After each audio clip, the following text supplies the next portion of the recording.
درود دوستان، امیدوارم که حالتون عالی باشه. بریم سراغ آموزش مصور وکبولر صفحه 63.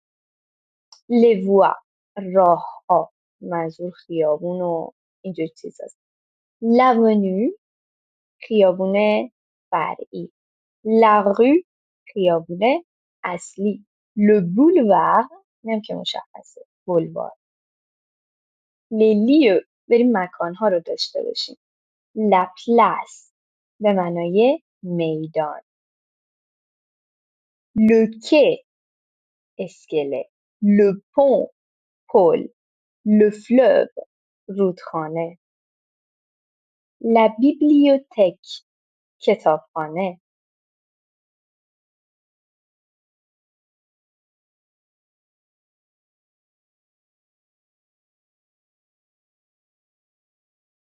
لوکومیسریا، اداره پلیس.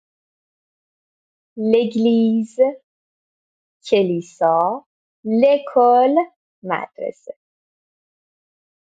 لپارک، لافونتن، لوژاردن، پارک، آبنما و باغ.